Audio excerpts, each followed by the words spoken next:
Laura for a minute. We'll wait for Laura to.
All right, What a homework. 10 seconds. Okay, welcome everybody. We don't have Neri here, but maybe she'll pop in. None of us have heard that she wasn't coming, so hopefully she'll pop in. So, and I want to apologize for last minute not being able to come, but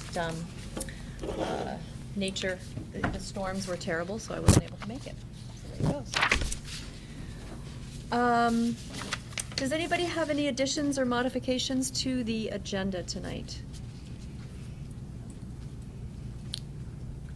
No? Okay. And then anybody for public forum? Yes. Why don't you, if you could come up to the mic, that would be great. And then just state your name, and so Laura, and maybe Laura, if you need the spelling, we can get it now too. Okay. Serrill, Flash, Flash. I feel kind of selfish. This is likely not to be the correct forum for stating such views, but I've been in town back in town since '05, so that's 14 years. As you can probably tell, a huge bicycle and pedestrian safety advocate, and I happen to believe strongly in the 25-mile-per-hour speed limit, which, for various policy reasons, is, from what I can see, is not enforced. It's a purposeful, I assume, just acknowledgement that maybe we can achieve those means better through infrastructure than enforcement. So still, this time of the year, with students coming back and big changeover in population, I think it's critical that somehow Burlington better address the safety issue involved in speed limits. I mean, if I had my way, everybody that's on the clock would be required under penalty of firing. So this includes, buses, police, pizza people, ambulances. Unless it's an emergency, fire everybody. It's got a logo on their truck or their car or whatever. They'd be required. So it's mostly about if somebody gets hit over 25 miles an hour, it's much less chance of it's much more likely you're going to get serious injury. So I believe that, I know South Burlington, Winooski, Burlington, has major roadways, of which 25 is the speed limit. So how we create that culture, I don't have a clue. And I know infrastructure is part of it. I'd love to think that enforcement someday could be part of it. And whether it's selective or not, I happen to be on East Avenue, our street. I worked to get a traffic calming initiative going, so we're on the queue for that with DPW, but it takes years. And so I'd like to see something happen sooner. And I'll stop talking about that now, even though it's important to me. The other minor, or I think potentially major concern is I'd love to see the police on their bicycles more. Maybe I just miss them, but I know years back that they were purchased, and I'm assuming they're used somewhat. I'd love to see them more all year round on the streets on their bikes. But thanks for listening. Well, thank you for coming. Thank you. Appreciate it. Okay, we have somebody else. Were you interested in talking during the public forum? No? Okay. Okay. Next up is the chief's report. Thank you. Hello, everybody. Good evening, and thanks for being here, and thank you for having me here. I'm again filling in for Chief Del Pozo and for Acting Chief Wright at the moment. So I just thought I'd start with a little recap of what the month has been since August 1st through August 27th. For the men and women of this department and our dispatchers and our social workers too. There have been a total of 2,334 incidents, and that included 7 untimely deaths and 5 attempted suicides and 3 ODs that were non-fatal, and 4 aggravated assaults and 45 incidents of domestic disturbance or domestic assault, a misdemeanor or felony, and the family traumas that those carry. 131 incidents that were carried as disturbances or disorderly conduct or threats of harassment. About 100 incidents that were carried as noise or fireworks, which picked up a little bit when the students re-arrived. We had, members of our department, such as our social worker going to homeless encampments and dealing with incidents involving or policies involving those who are undomiciled. We had our social worker, Jackie Corbally, doing screenings of people who come in during the daytime for arrests and ensuring that they get resources. The big events, I think, that we covered in our last meeting, the fact that we'd apprehended Alfred Wisher in Savannah, Georgia, who was the perpetrator of the Clark Street shooting back in March.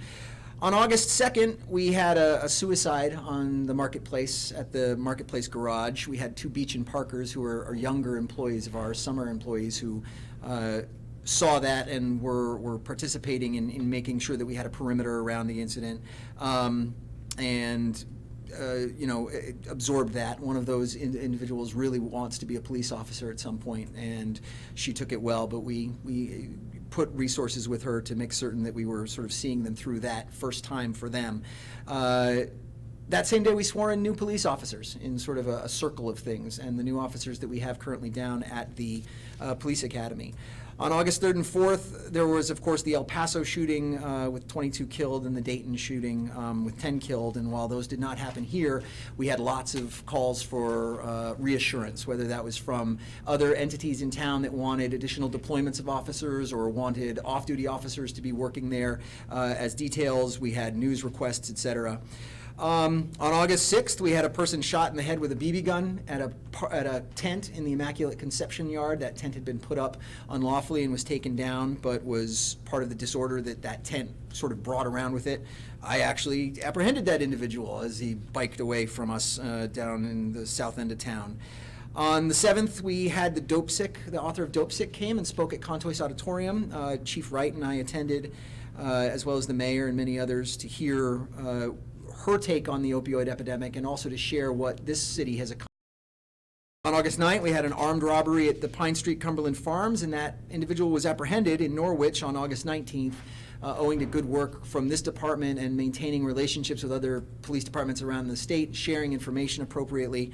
And we announced that on the 22nd after we had allowed Norwich to get certain things done with regard to their who are having a lot of issues with people this church and ideas for how to try to address these. Fence at the City Hall Park.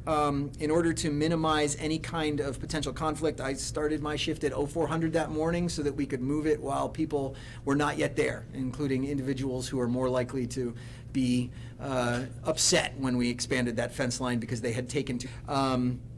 They now sit right in front of the fence on the sidewalk, so the situation doesn't change and it's not solved by that fence line. And the fence line was not sitting in that specific location area. But on August 15th, we had a first responder night at Centennial Field that the Lake Monsters sponsored. We brought the ERV up there and handed out plentiful amounts of our patch and stickers.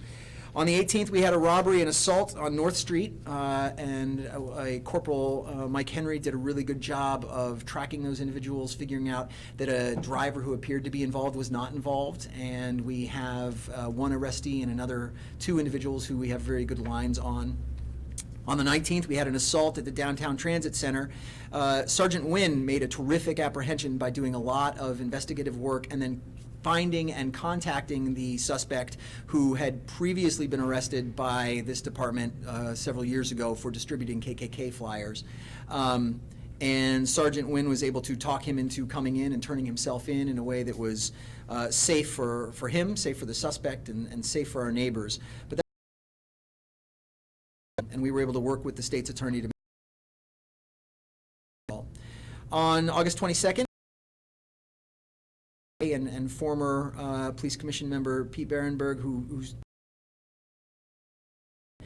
on the 25th, department at Zoe's Race, a wonderful event about access and making buildings can get funding for access for. I ran the 10K. I was first in my age group.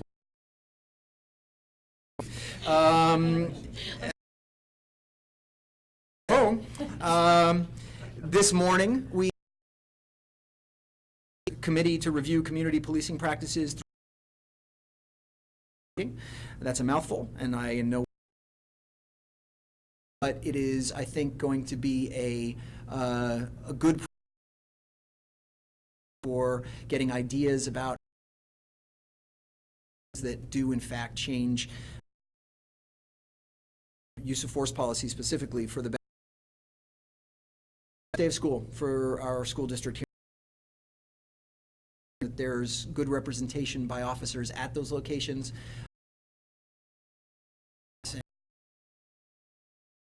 With students around the city. That's the month for us. I mentioned some of the incidents that occurred, the untimelies, for example, the suicide attempts, the suicide that happened on the parking garage because of a piece that was written recently. The New York City Police Department has had 9 suicides this year, which is an incredibly high number, even for that large a police department. And I believe 7 of them have been since the beginning of the summer. And an article was written about that. When asked what they imagine would be the hardest part of being a cop, many people say that they think first of the risk of encountering dangerous situations, chasing a suspect into a dark alley, being shot at, or kicking down a door. But police traumatic incidents that can weigh just as heavily on their emotions and psyches. For instance, imagine the horror of children were killed. In 2013, research Journal of Stress Management, examining the relationship between critical incidents, and it found that such episodes are associated both with critical incidents include a range of experiences that police officers, including badly beaten child, decaying corpse, personal harm or injury. One survey of 193 police officers from small and mid-sized police departments found that the average number of events witnessed by officers was 188 through their career. And that included seeing dead bodies regularly and most within the past year. There's a lot that the job does. There's a lot of great things too. There's Creamy with Cops, and there are opportunities to connect with neighbors and to make really positive change. it's a tough job too, and the men and women in this department. So, Chief Muir, all of those stressful situations, the social workers will work with the police support. So our social workers are not here to support the police officers necessarily, although I think that they probably are capable of recognizing if they see certain signs in officers. We have other wellness apparatus available to us through the city, through people with whom we work, such as Sonny Prevetto, who does counseling and is a former police officer. Insofar as those kinds of situations, some of those are situations that that social workers relationship with the street outreach team of those kinds of situations. But others are police officers responding, and many of those incidents, at least in our current mode of doing things, require officers to be on those scenes in order to be the apparatus of public record for the sake of the municipality, for example, whether it's a car accident or a suicide in a public place or untimely deaths, et cetera. The medical examiner comes too, but the officers are going to be summoned as well. Thank you. Chief Muro? It was a great report, thank you. As always, is now, mind you, a lot of the stuff that I'm going to be talking about in the coming to teach me something. So I wonder if it would please that if we might have an opportunity to have Sonny come in and tell us a little bit. I mean, just to educate us on for the agency. I certainly don't imagine that he would object to that. Okay. And on that note, John, who was commissioner before you all started, and he's now doing kind of a second component. The officers who go there, Sonny does his work, and then there's a whole mindfulness and yoga component that Jim is bringing to the table. So they could both come in and speak about what they're doing. I know they're hoping to do more with the department and do more with recruits as they come back from the Vermont Police Academy to kind of give them insight into all the resources that are available and what they can do. So I've talked to both of them recently, and I'm sure that they would both love to come and speak to you all about what they can do. Great, good idea, Mark. I was along those lines. I was thinking as the chief was reporting, because I always look forward to your report or to Brandon's report, because there's always a lot of good stuff in there. But I always wonder about whether or not we should have some kind of standardized format for reporting, not to box you in or anything like that, but just so we can have some kind of framework for measurement or some kind of the strength of the force by category in terms of the classification levels of the law enforcement officers that you currently have on staff. I know that there are some who are trained in canine expertise, some have drug-related detection expertise. There are some who are regular, there are some who are probationary, there are some who are limited, there may be some who are special. So I would be interested in seeing the breakout as maybe as one of those things that we would receive on a reporting basis, just because I'm interested and I'd like to know what our force looks like, what the composition of it is. Maybe there's something to report out on the status of FTOs, those who are currently in training and so forth, you know. So I think that would be very useful information for us as commissioners, just to kind of have an eye on, if you will, on the state of the force, because I am interested in the state of the force. And if I'm being called to be accountable as a commissioner, then I'd like to understand more about the state at any given time. So that's just this agency, but I wonder if you could maybe educate us as to what constables do. The other thing is I'd be interested in understanding what level of certification each of these officers have in this agency, level 1, level 2, They're all level 3. Okay. All right. Full law enforcement. Do you think you could all, you know, on that note, Mhm.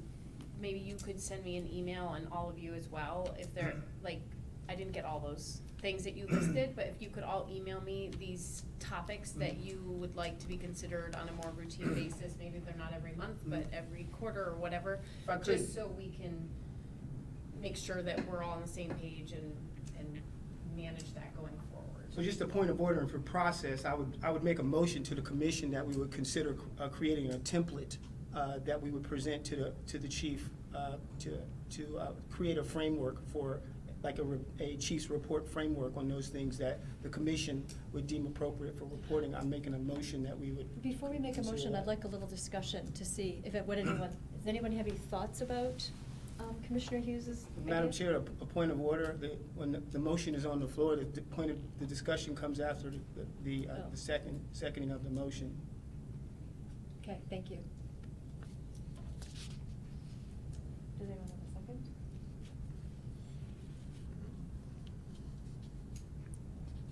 So I guess there is no discussion. So just so I understand, help me out on Roger's rule. Yep. So the motion, you're making a motion, you suggested a motion that we actually do this. Wouldn't the discussion come first? Typically, you have the motion and then you have the discussion, but there's no second at this point, so. So the motion, in order for the motion to carry, there would need to be at least one person on the commission to second the motion. And then before any vote, we would need to have a discussion. We're Okay. talking about Robert's rules, right? Yeah. Yeah. Okay. Okay, So motion didn't carry. motion didn't carry. Okay, so any other questions for Chief Murad? No? Thank you. Thank you very much. Thank you. Next is task force update. I understand the task force met for the first time, so love to hear from our commissioners who are on the task force. Absolutely. We had our first task force meeting this morning. It was pretty much getting to know each other and outlining the city's resolution. We reviewed that, and we're trying to narrow the scope of what to really focus on. A couple of things we have right now is civilian oversight structures, use of force policy, officer training, police information disclosure practices, disciplinary processes, officer wellness initiatives, data collection, data quality, data analysis. And so we've requested some information, and then I believe the ball will really start getting rolling in about 2 weeks' time. It'll be a meeting about twice a month for roughly about 2 hours each time. How many members did it appear to have? I know not everyone would have been there today necessarily. I believe everyone, all but one person was there, so yeah, 14, 15. In So- addition to the city attorney, I mean, she's not a member, but she's there. So what you just listed is what the task force asked for some data? Did I understand that correctly? Well, I listed, sorry, I just kind of like read like the resolution of the scope of the things Okay, that we want sorry. to Okay. analyze, but there was some data was asked by a couple of the members on there. Uh-huh. And I'm actually quite impressed with the mix of people on the committee and how engaged everybody is on the committee, so looking forward to it. Anything to add? No? I did understand that the meetings are open, so if anybody wants to attend the meeting, but I didn't realize that, so maybe if you could send us the dates of when the meetings are, if That'd be anybody great. else on the commission just wants to go and listen. They will be I'd like to posted. do that. Pardon? They will be posted in accordance They will with be open posted, meeting yeah. laws, But I think if I may, so Laura is serving as an organizer for this committee as well, and I think that once, it's going out to a doodle poll in order for the many members to be able to figure out when they're going to meet next. I don't think it would be burdensome to send a direct message to this body about when that next meeting is scheduled, once it is scheduled, so that if any of you wish to attend, you can do so. Commissioner Hughes was there this morning. And I think that it would be, useful for people to see. I also believe that the intention is it was recorded today in an audio format. I believe the intention is to have it video recorded and possibly put on 17 would be my guess, but for those who can't attend. Yeah, so there'll be, after this one, an audio recording and minutes in the next few days. I'm not sure about how far in advance. We're still, Jordan is kind of heading it right now, well, as of today. They did appoint a chair. She's C.D. Madison.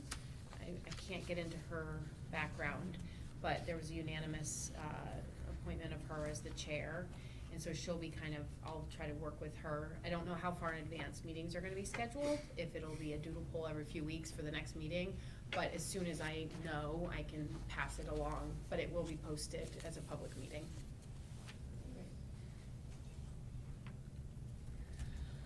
Okay. Number 5, review role of police commission and citizen complaints. I had put this on the agenda mostly as a courtesy to the new commissioners. We, as a commission, those of us, Commissioner Hart and,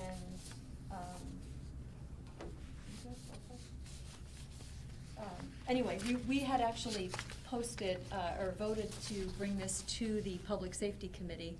But I wanted to review it and make sure you guys, answer any questions that you had, and, if there's any glaring concerns, we can certainly address them, but the plan is to actually bring it back to the Public Safety Committee. So I don't know how much you actually talked about it last week, but it's still on the agenda, so does anybody have any questions about it?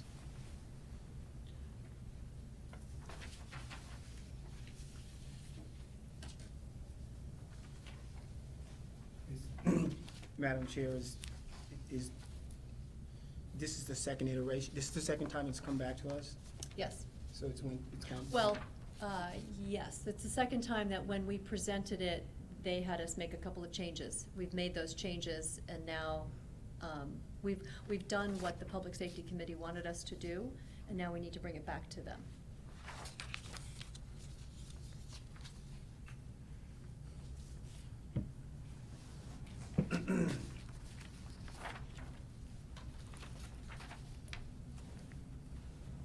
My question was more along the lines of whether or not that this was vetted with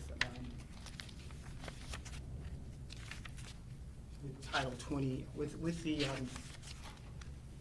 I handed out some notes at the beginning of the meeting, called Act 56, 2018. The Criminal Justice Training Council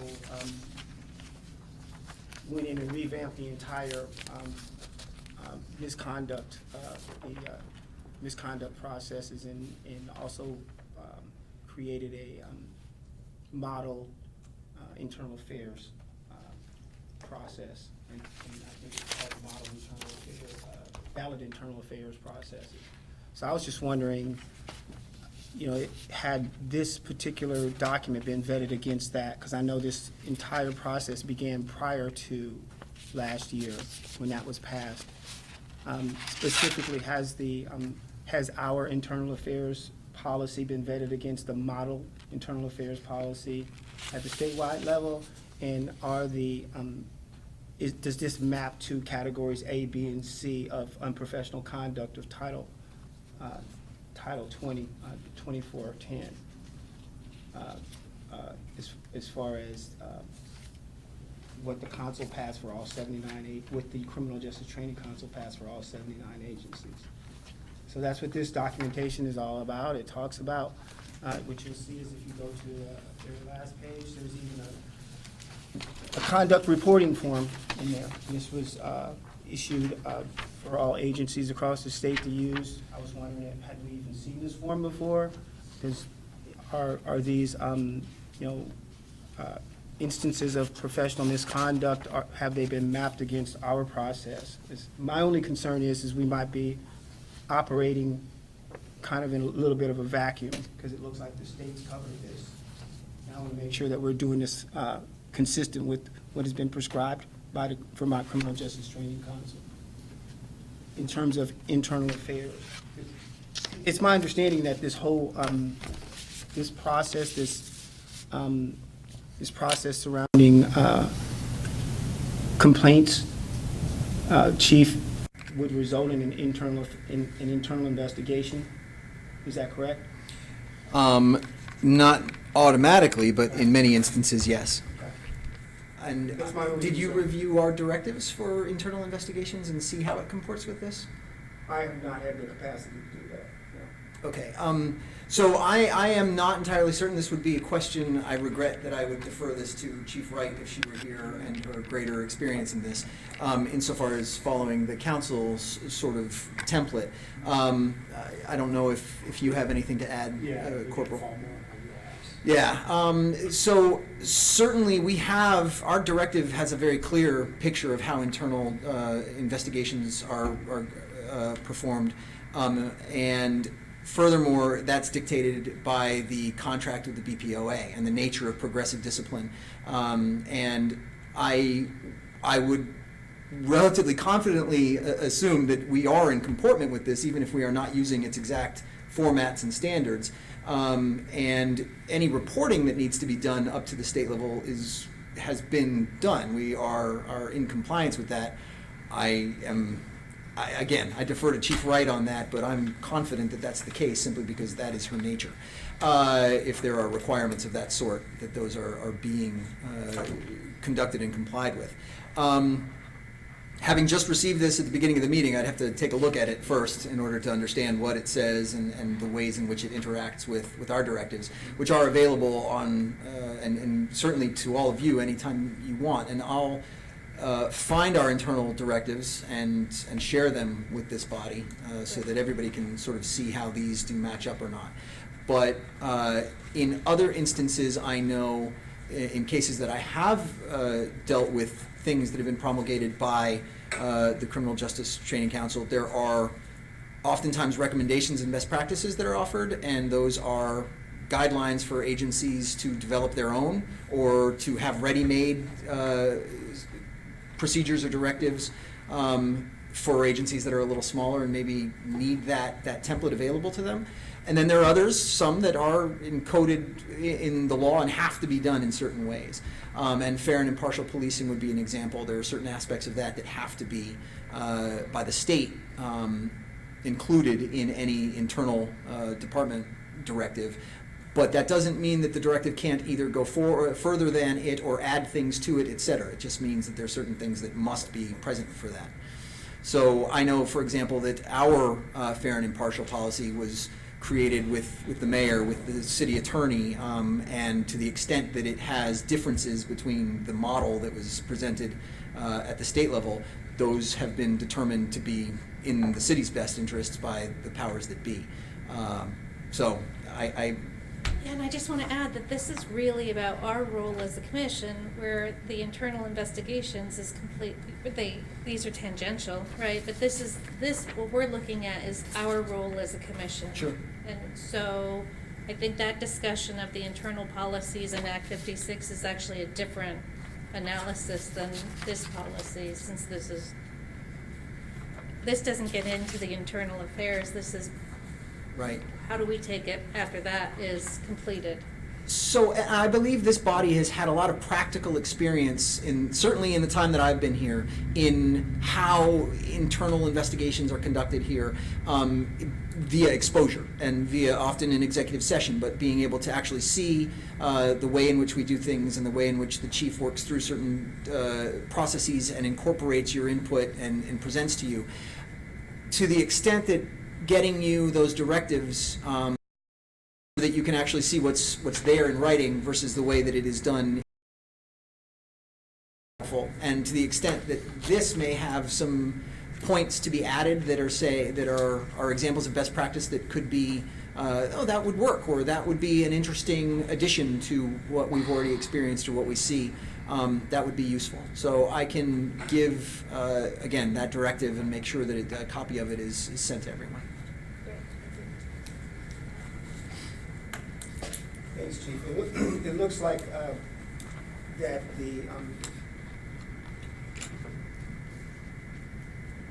the Vermont Criminal Justice Training Council is taking a look at alleged misconduct in categories of C, as well as when the chief is implicated, they would, it looks like there's a couple of instances where they would want to be informed on, you know, the investigation, the investigative process, and become involved. And I'm concerned that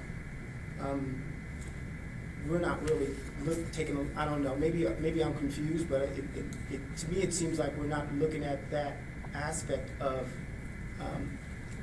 the complaint process locally here. That's the only thing that concerns me here. So you know, we're just getting this from you, right? course, So of course. it's great to I have just this, wanted but to we know. need, I think we all, I can speak for myself, I would like to have the opportunity to look at this. That's kind of the reason why I handed it out, was, Yeah. I mean, I didn't expect us to come to any definitive conclusions, but I wanted to at least put in front of you what was concerning me. Otherwise, it would have been a much more difficult conversation for me to have. So I would urge the commission to kind of take a look at, the commissioners to take a look at this as a concern, is all. Just so I can clarify, is the concern that the police commission is not directly reporting to Vermont Criminal Justice Training Council, or? No, that's not the concern. The concern is that the department is, and that there are some requirements that the department has in terms of their responsibility in internal affairs investigations. Just like there's a fair and impartial policing policy that's modeled statewide, there is also an internal affairs policy that's modeled. Right, so to be clear, so the role of the police commission in reviewing officer complaints is independent of the interactions that the department has with state agencies. I understand that. So I guess the question is there But we don't something, want to create any process or policy that's in conflict with it, though, do we? do you see something that's in conflict between what you? I'm not sure yet. Right, okay.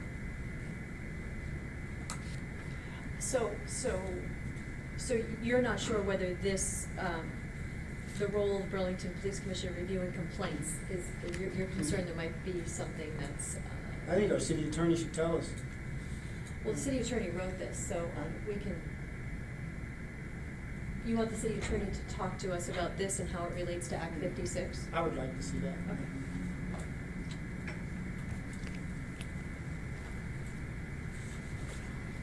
Myself being only one vote, I would urge the chair to, to move forward. Well, I'd like, yeah, I'm trying to understand it.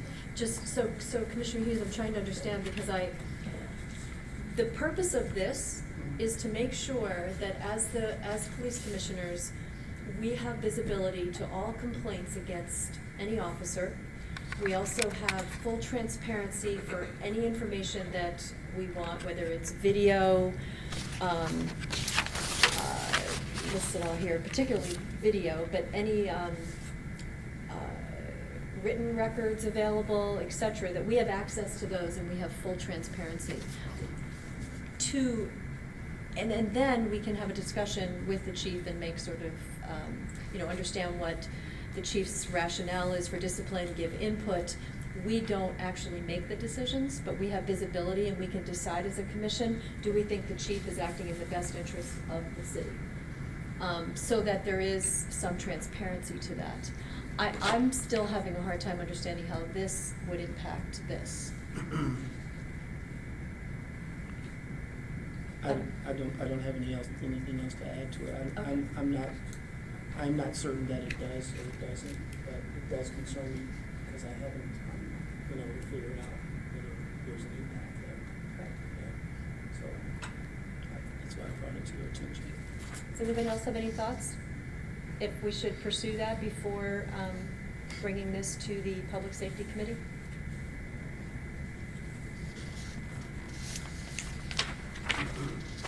I'm not sure, I would think we can bring the policy to public safety and still look at this over the next month. I know, I'm looking at this just quickly and it, references that there's a model internal affairs policy. We can look at it and see next month if we think this is something that should go to the city attorney.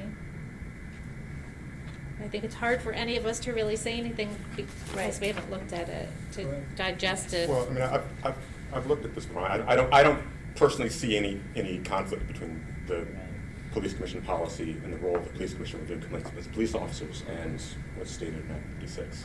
I just don't see any conflict there. So, I mean, it's possible there is a conflict that I don't see, but I have seen Act 56 before and I don't see a conflict. So, unless I see more signs that there actually is a conflict, as I see kind of what the conflict might be, I'm not concerned about the compatibility of these two documents. I mean, whether the document stating the role of the police commission in complaints against officers is an adequate document, I think, is independent of whether it comports with Act 56, because I just don't see a conflict. Well, we've already, as a commission, voted to take this to the Public Safety Committee. We can take this to the Public Safety Committee, and then Right. if there needs to be any changes in the future, we Right. can make those changes. Well, because it's supposed to be subject to ongoing review. Yeah, right? it's an ongoing. I think that sounds reasonable. Okay, all right. So I think Commissioner Hart, this was your agenda item, use of technology in assisting investigations, is that? Yes, I mean, I just wanted to know, I mean, I thought that was not going to be on this meeting, I thought it was going to be the next meeting, but I'm happy to ask the questions now. We can move it. I'm happy to table it to the next meeting. Would you like to do that? Sure. Okay, so we'll table that to next meeting. Have you raised the issues so that, did you want to put on, state what you'll be wanting to have answered? Yeah, so the concerns are kind of the whether or not Burlington Police Department has any partnerships with, with essentially private surveillance companies like Amazon, Ring, et cetera, in order to have, right, so, I mean, there are various partnerships that companies like Ring have with various police departments across the country. So whether or not Burlington has any such relationship, and if so, what it is. If not, kind of whether or not Burlington Police Department has any plans to partner with such companies in the future, and then also with respect to facial recognition systems, and whether or not Burlington Police Department has any interest in, has any plans or current use of facial recognition systems in assisting in investigations, et cetera, and whether those are guided by any sorts of policies, ethical policies, et cetera. Okay. Yeah. Great, so we'll put that on the agenda for next meeting. Great, thank you. Car stop data. Now that, any follow-up questions regarding that? I know there was some discussion last meeting. I haven't heard this one. Okay. Yeah, I was told to keep it on the agenda, but I wasn't sure, so now you've had time to review and digest. So if there were questions, otherwise we can move on. Okay. And So if- it's more, if there's follow-up questions, let us know now, and if not, then we can remove it from the agenda, I suppose. And if at any point somebody wants to, has some questions about it, we'll just add it back on the agenda. Laura, thank you for sending the commendation letters. There were two, not to anybody in particular, right, but to the whole team of people that responded to both incidents. That was great. Any commissioner updates or comments? Mark, did you make it to Peter Behrenberg's yesterday, to the bagel? To the creamy? You did. I thought for sure you No, would be you there. didn't Well, I wanted to go, but I think it was something else happening that day. It was yesterday, right? No, it was last week, wasn't it? I don't It know. was the One day 22nd. melts into the next, I'm sorry. It's the It was last 22nd. week? Yeah, how was Yeah. it? Was it well attended? It was very well attended. When you give out free creamies, you end up with people attending. So Well, I especially think from the I think bagel. news got out through the neighborhood. There were, I'm not entirely certain how many of them knew immediately that it was us. They just knew there was free creamies and there was a line, so they got in it. But yeah, we got some kids that got to climb all over the ERV, and That's great. it was a nice day. I thought it was very nice. It was well attended, a Great. range of ages and involvement in the city, and a lot of officers were there and supervisors and.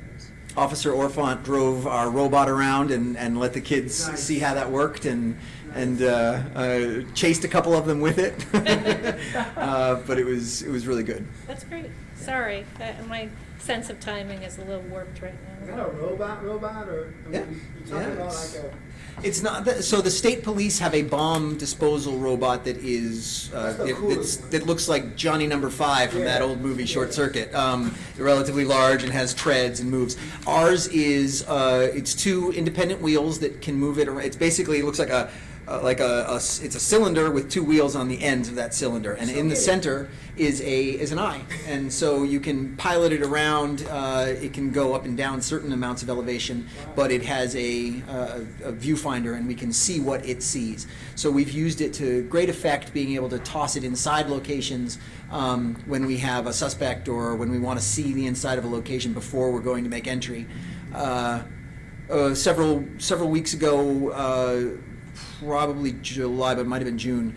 I got called out to a scene in the middle of the night, but the advantages of living in town now, so it was close by. We had a woman who had allegedly been injured by a domestic partner, and he was inside a location not responding to us, and we believed there to be a rifle in the location, and we were able to throw the device in, locate that rifle on the first floor where he was not, and then once we had a sense of that first floor and a belief that we could safely enter without confronting him and also take control of that rifle, we were able to do so.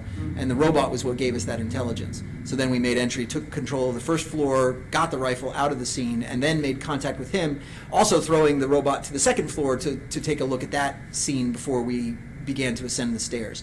So really useful device, allows us to slow things down, control the pace, and get as much intelligence as we can in order to communicate with folks rather than going in blind, which can have negative outcomes. How big is the robot? It is about this size, so it's imagine, I would say that the center part of it is the size of a paper towel roll that's half used. So, half your I don't know, what's a brand, Hefty? Is that, no, that's trash bags, whatever it is, one of those companies. Brawny, there we go. Brawny, half used, and then wheels on the ends. Can it go upstairs? If the stairs are small, but not large stairs, no.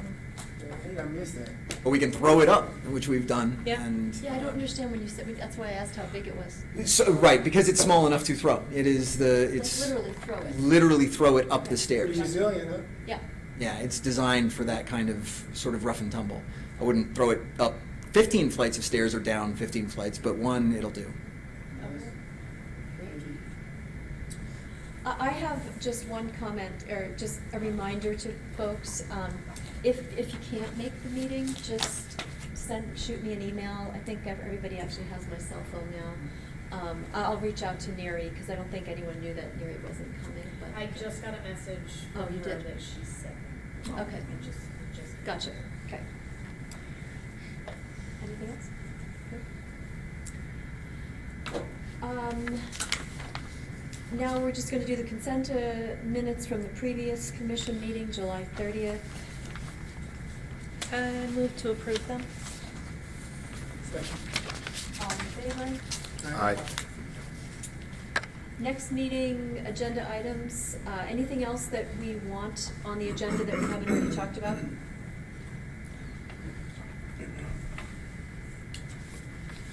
No?